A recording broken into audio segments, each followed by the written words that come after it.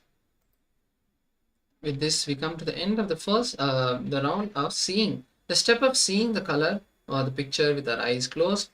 Now you can all open your eyes and start writing down what you saw during this round. We had a few minutes. Whatever revelations were revealed by Swamiji to you, you can write that down in your notebook and also share it in the Zoom chat so that we can also see how you have manifested or what you have seen. Now, whenever we manifest the powers, we have to make sure that we hold on to the powerful cognition and be in the space of completion, unclutching again and again. Every time you get distracted or keep going into a series of thoughts, bring yourself back, bring yourself to the center, again bring the space of unclutching and continue the manifestation. Every time we just get pulled by the thoughts into just thinking about something or just even feeling that, okay, I'm not seeing anything, dropping every single thought that you see is important so that we stay in that space of unclutching during the manifestation. So we have some participants sharing. Yes, let's now verify the color that was projected. So it's the color green that we were seeing this time. So if you've seen the color green, any shade of green, whether it's light green or dark green, you have seen a tree leaf, you have seen the word green, that is also beautiful. You have manifested the power. So let's take a few moments to make sure and verify with what we have written if there is some relation, and if there is, then you have started manning. Yes, so actually there's a participant, Ishan Shivam Senthil Kumar, who's saying that he was able to see light green and white. Yes, that's beautiful. You have started manifesting. You can celebrate this manifestation by posting it on social media and sharing what you were able to see during this manifestation.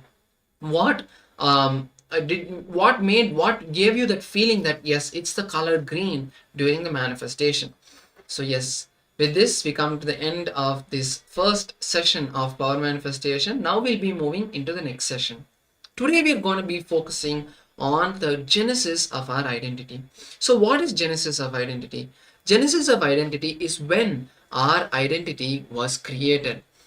For example, we think of our identity that the first time we remembered ourselves, remembered who we are, and actually felt something when someone told us something. For example, your friend would have told you that you look ugly, or your mom would have shouted at you. At that time, you would have felt, okay, I am someone. Someone else is shouting at me, is telling me something, is saying something bad about me. That first time that you felt the existence of yourself is your identity. So that is what we're going to be working on today. And why is the genesis of identity so important? What benefit do we get by completing or looking at how it was created? However it was created, why can't we just have another think of ourselves as someone else? But as we all know, that's not how life works. The genesis of identity, finding out when the identity was created and seeing what we were thinking about ourselves, what we were holding inside about ourselves, what we were holding outside about ourselves, what we were thinking about others, what we were thinking about life.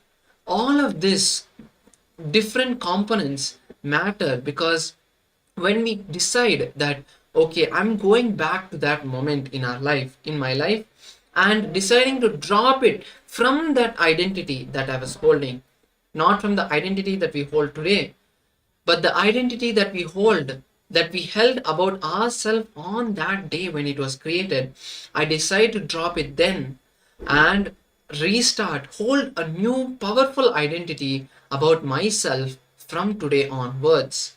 That is what creates a new identity in you. That is what creates the new you, a powerful you that you can take decisions with. All of us have so many patterns, but it's only when we have the powerful and strong identity about ourselves we can break those patterns. So that is what we are going to be seeing in today's sessions. So I request all the participants to be in the space of listening. You can write down the powerful cognitions you receive in this session, whichever Swamiji shares. And if you have any questions throughout the session, make sure you feel free to post them in the chat. So yes, let's now enter the first session and learn about how our identity and how we are living in an identity crisis mode. So first, you need to ask yourself if you are living in the crisis mode. Most of the time, you really don't know what you want. You're always in a confusion. How many of you feel the whole problem in my life is I don't know what I want? You're always in the space of confusion. The problem is you don't know what you want in your life at all. Identity crisis is always one of the biggest problems of human beings. Identity crisis. I don't know what I want in life. I don't know what we are doing in life. Not knowing what to do or what we are doing in life. That is the biggest crisis that the human beings experience in their life. There are some people who always choose money as the end of life, goal of life as the ultimate security, which is thinking that money is going to give me the security. There are some people who choose power as the goal of life. They think that power is everything for me, and that is what is going to give me the fulfillment. There are some people who choose spiritual strength as the goal of life. There are some people who choose confusion itself as their goal of the life. There are different types and kinds of people who choose different things as the goal of their life based on what they feel as what is good for them, what is going to empower them, and what they feel that is giving security to them in their life. How much ever we learn, sometimes even when there is a crisis, we tend to feel that money is the security because practically now I need money to solve the crisis. How much ever we learn the lesson, we miss it. It is not going to be the security of our life. Finally, you neither get the money nor have the master when you give up spiritual solutions. You may think that when I'm in alone, how can spiritual solutions help me? It is holding the right cognition when you work in life that is going to actually bring the money and make that stick in your life. The wealth has to just not come and disappear. Getting a lottery is like that. We get the money and just it disappears. But we need to learn the science of abundance. That is the solution, and that can be achieved only by spiritual solutions. Coming in terms with reality is very important. There is no shortcut. Be very clear about that. When reality hits you, you do not take shelter under money, power, or confusion. It is only the spiritual solutions that can help you. The feeling sure about you is one of the most important components, and that can be achieved only by spiritual solutions. Not being sure about you, this is what is called SDHD. Many of us would have heard Swamiji share about this term SDHD. This SDHD, the full form is self-doubt, self-hatred, self-denial. The whole human civilization is suffering with this SDHD. Don't believe completing with your violence. If you don't believe completing with your violence will make you weak, if you believe completing with your violence will make you weak, you are wrong. Krishna lived in the space of completion. Bhagavan Sri Krishna himself always was established in that space of completion. He was always powerful. A single man, he finished what he wants to finish. The moment you allow enmity, the first thing will happen to you is you will be split into multiple pieces. You yourself will not be sure about you. The confusion is the curse from violence. The sureness, the powerfulness will never happen in you. Confusion is a side effect you will experience from the violence. Do not cherish or entertain enmity for a casual argument or playful way. Learn this as a lesson in your life. Do not entertain enmity in any sort. It is like a fire. It will consume you, and everything is an extension of me. Have that space. Everything around me, inside me, is an extension of me. Whatever I want, I can manifest it. I can make that happen in my life. The ability to face crisis, the ability to manage crisis, the ability to manage any new situation, the ability to change in a situation, all of these qualities are lost. All of this is lost with the continuous luxurious lifestyle. Now we are seeing the other side of how our identity crisis is formed. Some of us maybe are having nothing in our life, and that is why we are not sure about what we are doing, why we are doing what we are doing, and what are we trying to achieve. But when we have achieved everything in our life, what is next? That is also another source of identity crisis. So in the Vedas and Agamas, Paramashiva beautifully talks about the lifestyle of aparigraha. What does aparigraha mean? The context of aparigraha is not having less things, but it is living with what you need, living with minimal things and things that you need actually to keep you alive and active, to keep your muscle memory and biomemory bright and brilliant. See, the luxurious lifestyle makes you insensitive.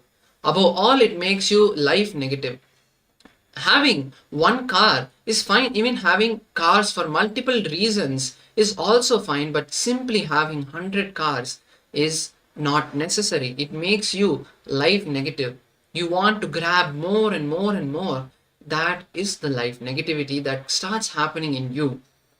It makes you lose the ability to enjoy yourself itself. It destroys your metabolism and destroys the very approach of life that you have. Having wealth is not wrong, but torturing yourself with that lifestyle is wrong. Don't punish yourself with luxurious lifestyle. It's an old way of living and it is not fashionable. Luxury actually makes you insensitive and puts you into the identity crisis. Luxury is the source of your strong SDHD, self-doubt, hatred, and denial. Continuous luxurious lifestyle creates deep self-doubt, deep self-hatred, and self-denial in you. Not only you develop the SDHD, but you develop the SSDHD, which means strong SDHD, which is the SSDHD. The patterns become even more stronger, making you lose the powerfulness over your life. Every moment you start living in a space of powerlessness. So we will be understanding the genesis of our identity and what are all the said and unsaid aspects of our identity. The inner image we strongly feel about ourselves, the outer image that we project to the world, the gap between these two images.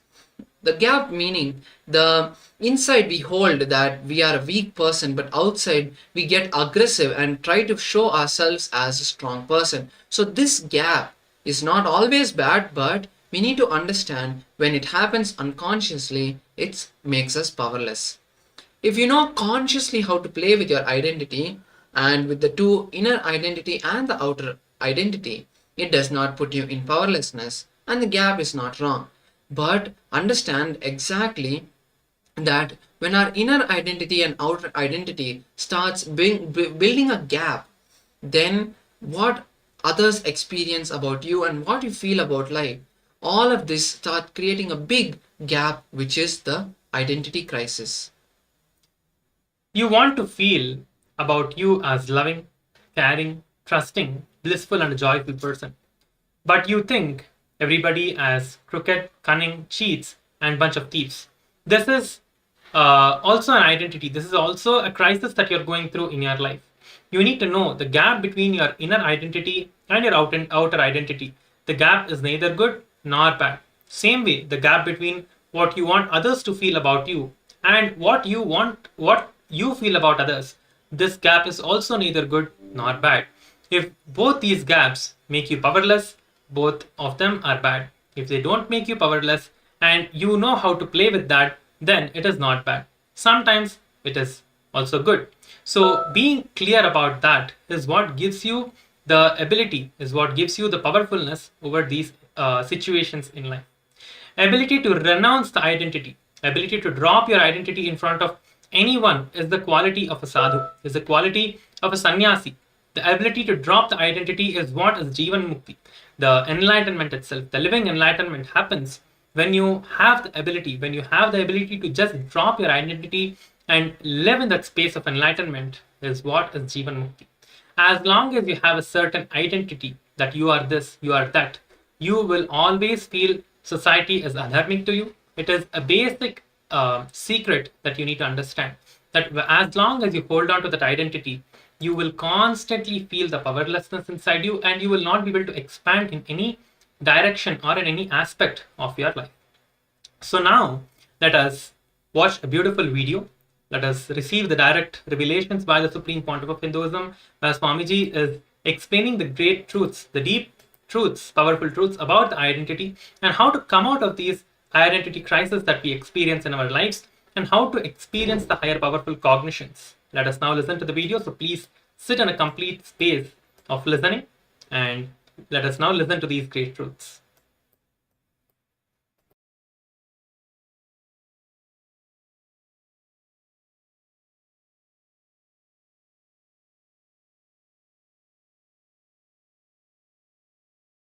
Even if the society behaves with you dharmically, you behaving adharmically is a demon.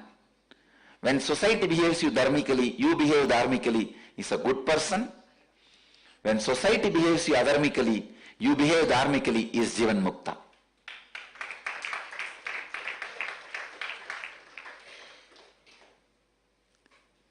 Even if the people around you, when they don't behave dharmically, stand up on your dharma. That is what is subduing the identity.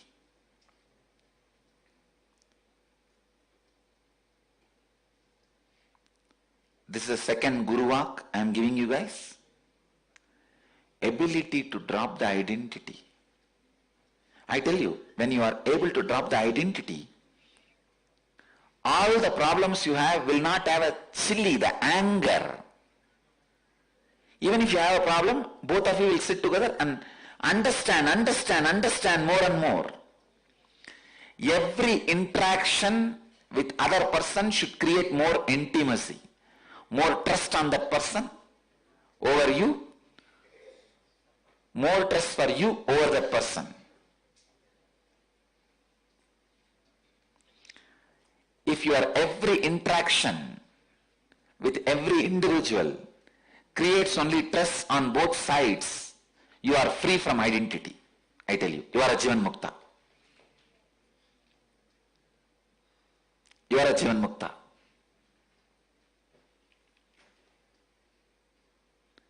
The ability to drop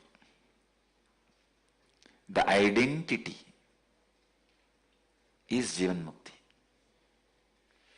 I tell you one more secret. As long as you have certain identity, you will always feel society is adharmic towards you. It is a basic secret. Your logic is with pus. It sees only from your side, never from the other side.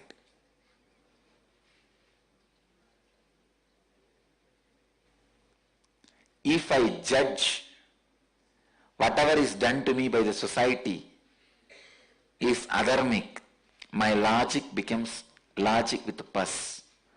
Fortunately, I never judged.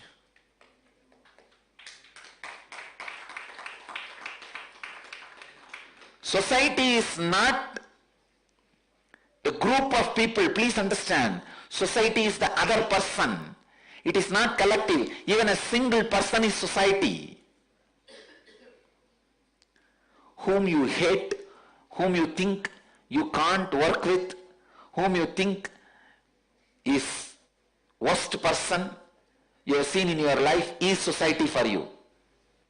I tell you, if you have somebody as your enemy and feel this fellow's patterns, he cannot come out and he will suffer, he has to be given suffering, when you feel Understand, now God is sending you the diagnosis. Exactly, you have the same problem. He is giving you the possibility to diagnose you.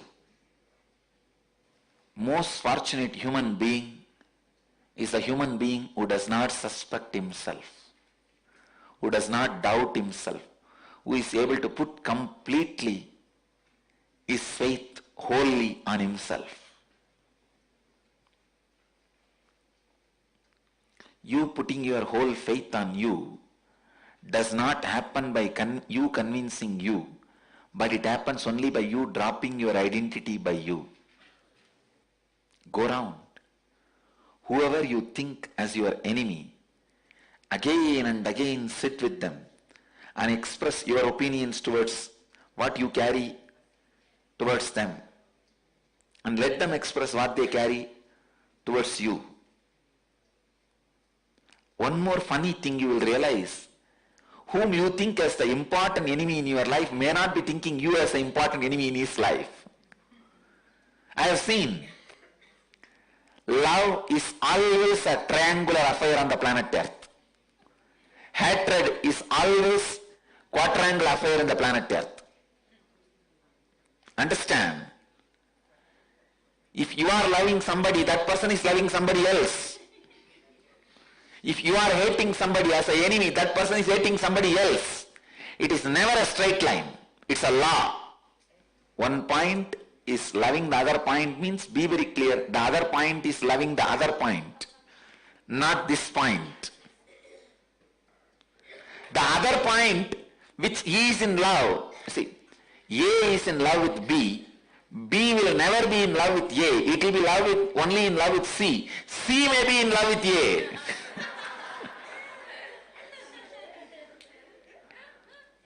And same way hatred.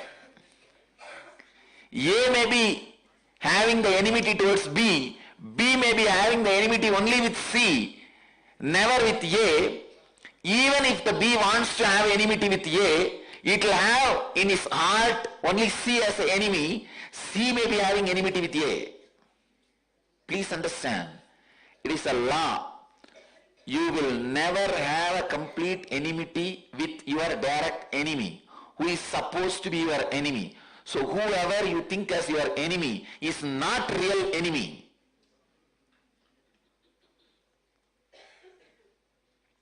It's a law. These are all sarvabhaumya, universal laws.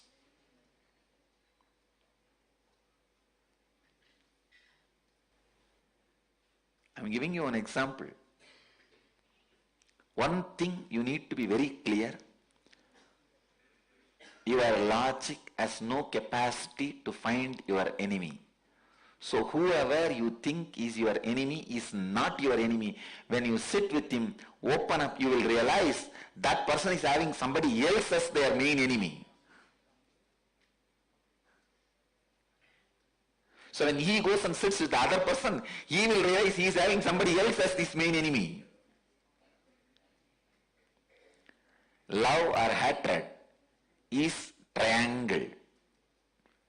In the planet Earth, neither love nor hatred is straight line. Only when you become nobody, you become center of millions of people's love. And same way, millions of people's hatred. But you neither love them back nor hate them back. You are just a black hole sucking the whole thing, where they disappear. I tell you, whether by love or by hate, if you come near me, you are gone.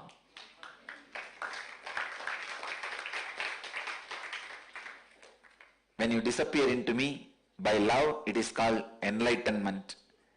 When you disappear into me due to hatred, it is called pralaya. That's all. But you dissolve into me. That is what Bhagavan shows when he was giving the Vishwarupa Darshana. Vishwarupa, is beautifully described. There are many rishis, sadhus, sages, saints in the parts of Krishna's Vishwarupa, and millions of demons, devils, Gauravas, Rakshasas being chewed by the Krishna's mouth, disappearing into the fire which is coming out of Krishna's mouth. It means what? Both are disappearing into him. Ability to give up the identity, subduing the identity. Even in the worldly life, even if you say, practically I have to see, I am talking to you, understanding all the practicalities. Please understand, whoever is listening to me, to all of you I am telling you very clearly, I know all the situations you would have gone through, going through, will go through. With that authority I am telling you, this truth which I am uttering is the truth for all of you at all times to be practiced, to be lived, not to be compromised at any time, what you call as practical situations. What Swamiji said is right, but in this situation, even if he was here, he wouldn't have behaved like that. He wouldn't have given up his identity. I know. Go to hell.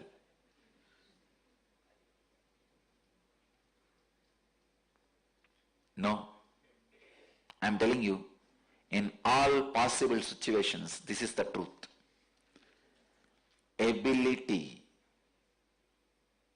to let go the identity makes you the hero whose identity can never be destroyed. I want those heroes around me. They are Jivan Muktas. I tell you, your identity costs you only your life, nothing else. If I am supporting your ego and identity, you are doomed. If I am not touching your ego and identity, you are in waiting list. If I am hitting at it straight, you are blessed. Unfortunately, for many people, many times I support.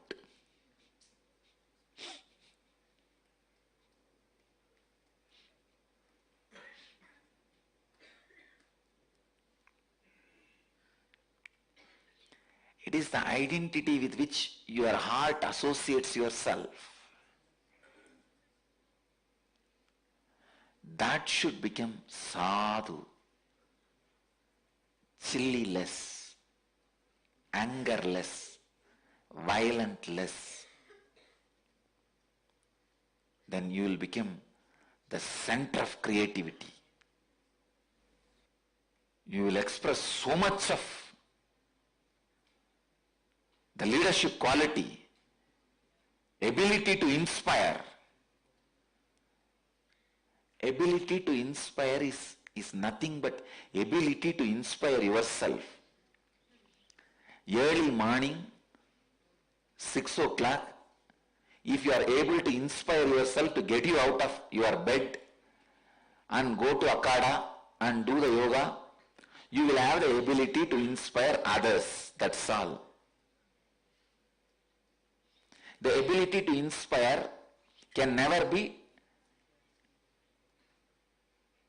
a cunning technical game. No. If you are able to inspire yourself to come and sit for the satsang every day and listen to these great truths and live this, you will be simply able to inspire your subordinates, your assistants, and make them do the job as you want, and you will be able to lead them with an inspiration. Morning, when you wake up, see your mood. Are you getting out of your bed and going to Akada because Swamiji will fire you? I tell you, all your subordinates are going to be working around you just because you fire them. Never inspired way.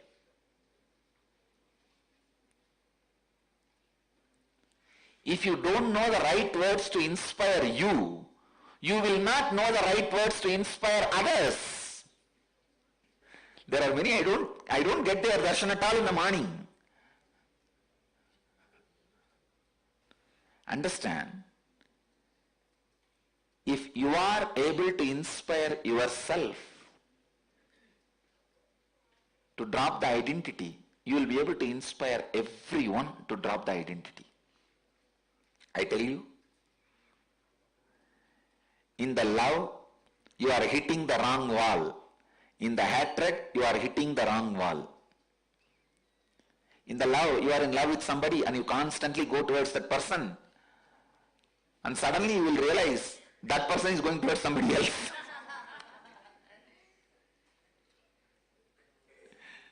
Then you will be disillusioned. And all your love will be lost. Same way only I tell you. In the hatred also you are traveling towards somebody and that somebody will be traveling towards somebody else.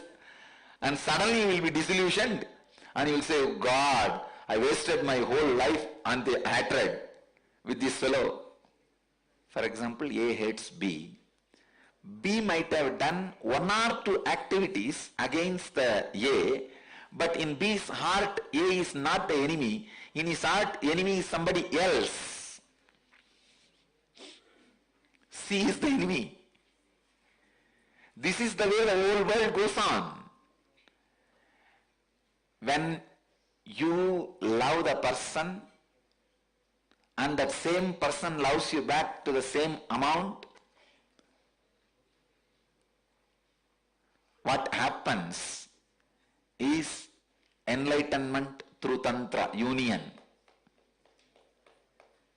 When you hate somebody and the same person hates you in the same level, what happens is pralaya. But unfortunately, both does not happen in the planet Earth at all. Very rare. If I have to give one example,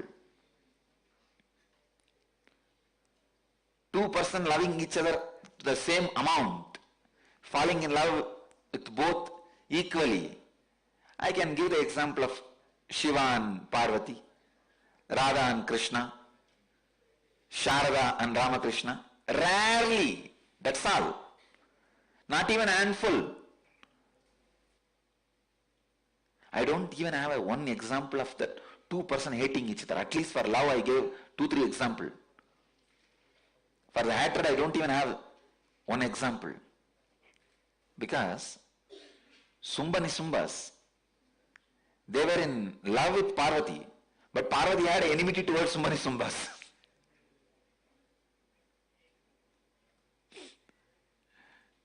In turn, Tarakasura had enmity with Parvati. Parvati did not have enmity with Tarakasura. I tell you, whoever you think as your worst enemy aren't your enemies. Who thinks you as the worst enemy will never be felt by you as the worst enemy. Because the enemy or the friend is based on your perception, which is itself is unstable. You are constantly building multi-story towers on the earth, which is going through earthquakes. It's a technical term. Tectonic plates. You are building skyscrapers on tectonic plates.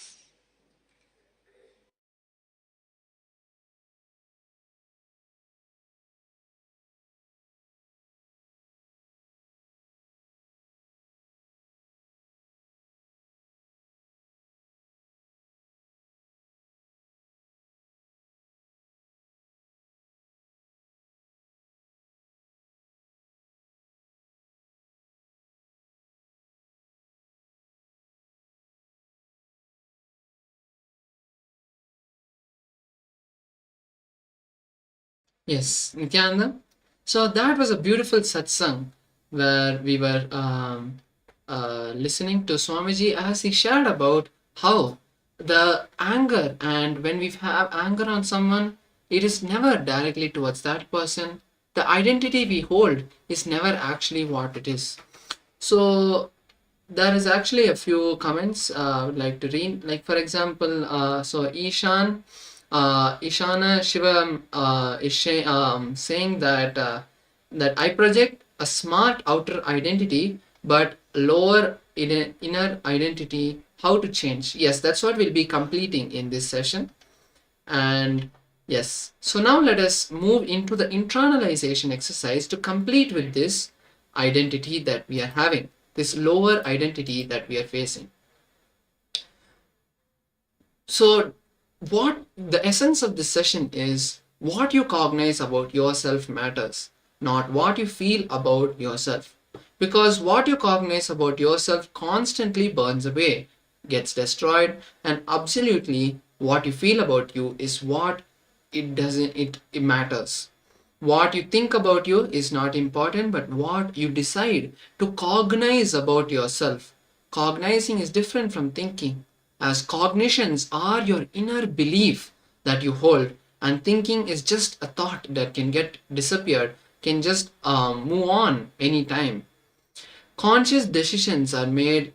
Even 1 minute is more powerful than a whole day of confusion.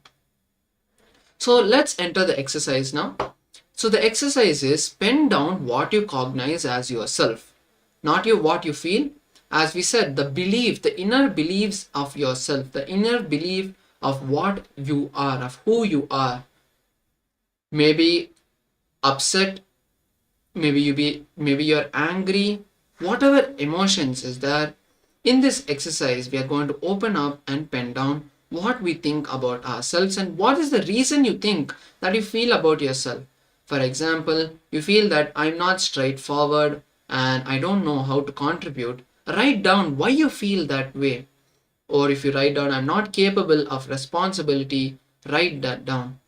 There may be other factors, maybe someone else is performing better or someone else is doing the job better, but you have to write down what you really believe inside, why you can't take more responsibilities. So let's take a few minutes now to enter this internalization and see and dig inside ourselves and complete with it. Let's begin.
If any participants, you have a question you're not able to understand, you can feel free to post a message requesting for more examples or more detail how you're supposed to write this exercise.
Yes, so Sriniti Ingot Bhavan is asking for another example of what we are supposed to write. Yes. So another example for this is what we actually feel about ourselves. For example, we feel in our life about ourselves whether that we are a good father or we are not a good father. Write down the reasons why you feel that you're not a good father. Or if you feel that I'm not a good friend, write down why do you feel that way. Maybe it can be I'm not a good friend because when my friends call me out for dinner, I'm always busy at work. I'm never able to make it. That is okay. Write down as of now what you think. We are going to be completing with these cognitions, but for now, write down what you think as the reason why you feel that way about yourself, or you feel even positively that I'm a really good friend. Write down why you feel that. You feel you're a really good friend because you feel that whenever my friends need me, whether they need financial help or they need some urgently they need me to be with them, they want to talk with me, whatever it may be, I'm able to make it. I'm able to make that happen for them. So whatever the reason might be, write that down. So I hope this was a good example for you.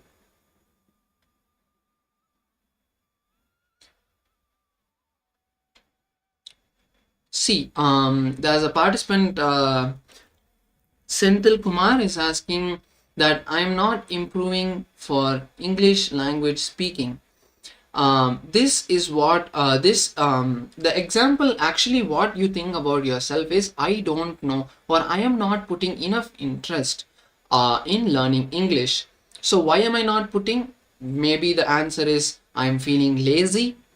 Maybe the answer can be that I'm not able to find the time to fulfill that reality in my life, or I am not there is the need for me to learn English is not very important. So I hope this was an example.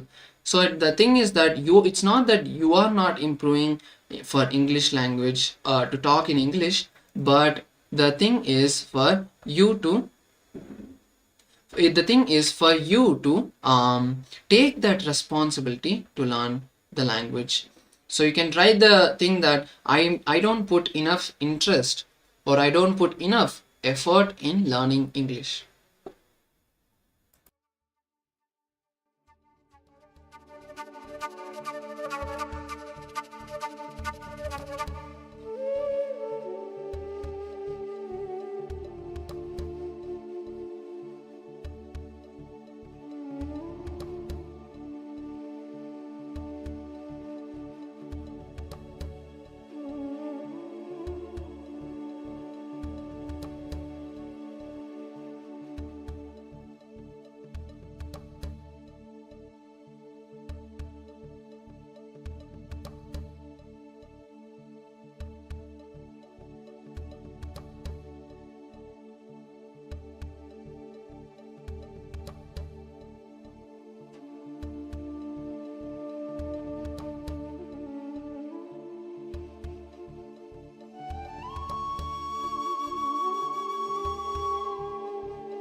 Yes, so now we can relax.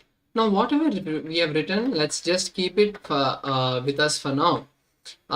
In the next session, we'll actually be going deeper into this understanding. Now first we'll be manifesting now we'll be moving into the next segment of this session, which is the power manifestation session. So in this next power manifestation session, we are going to be manifesting the power of body scanning once again. Yesterday we focused on body sculpting. Today we are going to be doing body scanning. So in the first level, we are going to be once again scanning our own bodies, our own self. So now let us be seated in the space of listening. First we'll be now listening to the Shastra Pramana, the scriptural reference for the power of body scanning, and then moving into the power manifestation itself.